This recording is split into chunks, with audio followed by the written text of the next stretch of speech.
اللہ کے نبی نے ایک دعا مانگی ہے اور وہ دعا اللہ کے کلام میں ہے۔ رب السجن احب الی، جیل جانا مجھے زیادہ پسند ہے، مما یدعوننی الی، اس گناہ کی گندگی سے۔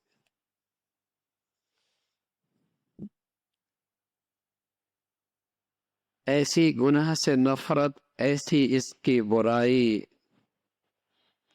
اور اس کے پیچھے تباہی اور بربادی کا یقین، اس گناہ کے پیچھے اللہ کا غضب، اس گناہ کے پیچھے ہلاکت اور بربادی کا یقین، یہ روشن دل رکھنے والا ایک نبی ہی کہہ سکتا ہے۔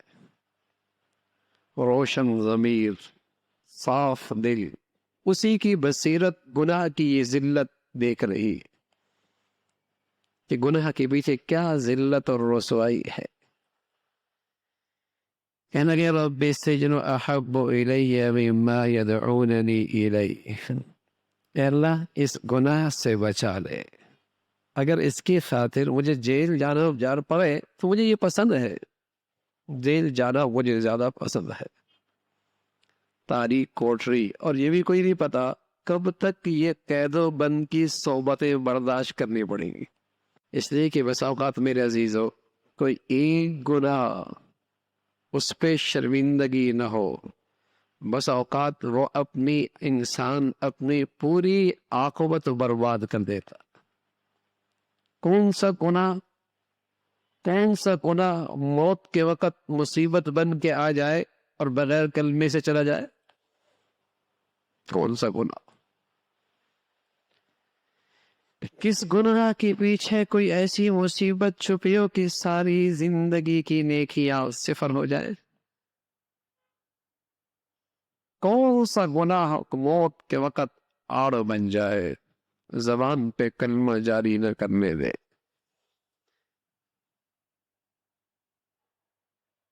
زبان پر اس گناہ کا اثر ظاہر ہو جائے، کون سا گناہ؟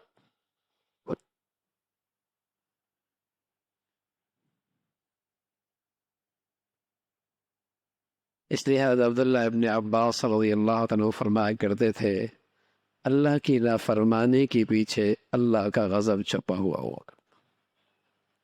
اللہ کی نافرمانی کے پیچھے اللہ کا غضب چھپا ہوا ہوتا ہے۔ ایسا شخص ہر وقت خطرے میں ہے کب اللہ کے غضب کے نشانہ بن جائے، کب کس وقت اللہ کے غضب کا نشانہ بن جائے، کہیں تماشا بن جائے، دنیا کے لیے تماشا بن جائے۔ واہ واہ تھی، بڑی واہ واہ تھی، دیر کہاں لگتی ہے تماشا بننے میں۔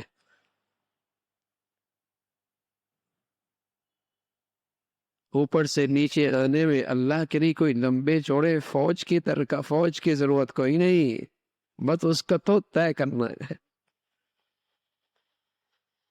تو عبداللہ ابن عباس رضی اللہ عنہ فرمایا کرتے تھے، نہ جانے کون سا گناہ اس کے پیچھے اللہ کا غضب چھپا ہوا ہو اور وہ اس کے لیے ہلاکت کا باعث بن جائے۔ لیکن آج کے مسلمان کی ہمت اتنی پست ہے اور گناہ اس کی زندگی میں ایسے رچ بس گئے کہ اس کا خیال بھی اسے نہیں آتا کہ میں نے اپنے دامن کو گناہ کی ہر گندگی سے بچانا ہے۔ یہ خیال ہی نہیں آتا اس کو، یہ طے ہی نہیں کرتا، یہ عزم ہی نہیں کرتا کہ میں نے اپنے دامن کو ہر گناہ کی گندگی سے بچانا ہے۔ اس نے تقسیم کر رکھے ہیں، اپنی زندگی تقسیم کر رکھی ہے، کچھ اللہ کے لیے، کچھ شیطان کے لیے، کچھ اللہ کے لیے، کچھ دنیا والوں کے لیے، کچھ مسجد کی زندگی، کوئی سوسائٹی کی زندگی۔ اس نے اپنی زندگی اپنے خیال سے تقسیم کر رکھی ہے اور اسی پر مطمئن ہے۔ اسے یہ خیال ہی نہیں کہ شیطانی زندگی کبھی ایسی رسوائی دکھائے گی کہ ساری زندگی بے دینی کی ہو جائے گی،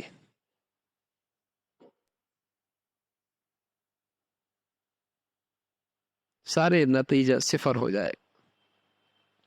اس لیے کہ ہر گناہ کے پیچھے اللہ کا غضب چھپا ہے۔ اگر ہم نے اسے اپنی زندگی کا حصہ بنا لیا اور ایسی گناہوں کی ظلمت نے مت ماری کہ ہم نے گناہوں کی زندگی کو اپنی تجارت کا سہارا بنا لیا، گناہوں کی زندگی کو اپنی معیشت کا سہارا بنا لیا، گناہوں کی زندگی کو اپنے اسٹیٹس کا سہارا بنا لیا، ہم نے گناہوں کی زندگی کو اپنی ترقی کا سہارا بنا لیا، ایسی گناہوں کی ظلمت نے مت ماری جو بربادی کا سامان ہے، آج ہم نے اسے اپنی فلاح کا سامان بنا دیا۔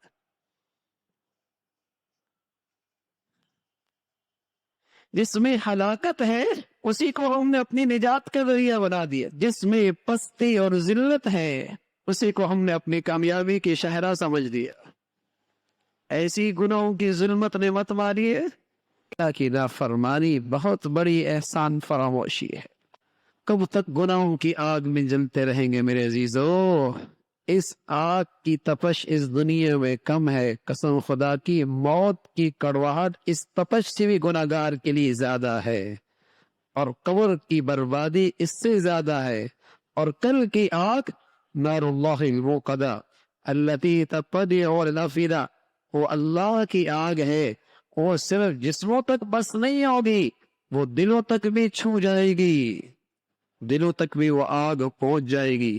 دنیا کی آگیں مٹی ڈالنے سے، پانی ڈالنے سے بجھ جایا کرتی ہے، وہ اللہ کی سلگائی آگ ہے، وہ نہیں بجھے گی۔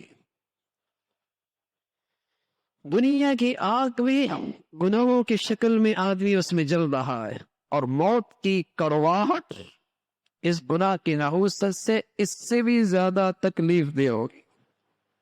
اب علیہ الصلوۃ والسلام فرمایا کرتے تھے، اللہ کے مجرم کی سانس جس انداز سے نکلتی ہے، زمانہ دنیا والے دیکھ لیں اسے یوں بھی یارو مددگار چھوڑ کے بھاگ جائے، لیکن اللہ نے پردے میں رکھا ہے، اسے پتہ ہے جو اس سے بیت رہا ہے، جو اس سے گزر رہا ہے۔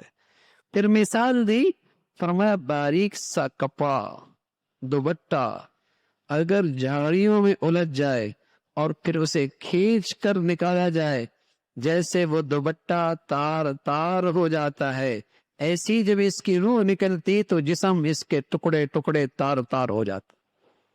اللہ حفاظت فرمائے، اللہ محفوظ فرمائے۔ جب زندگی میں گناہوں کی آگ میں جلتا ہے تو موت کی تلخی اس تپش سے بھی زیادہ، اس سے بھی زیادہ۔ میرے عزیزو، اللہ کی نافرمانی سے بچنے کا فیصلہ ہو، اس سے فیصلہ ہو اور اللہ سے مدد مانگی جائے۔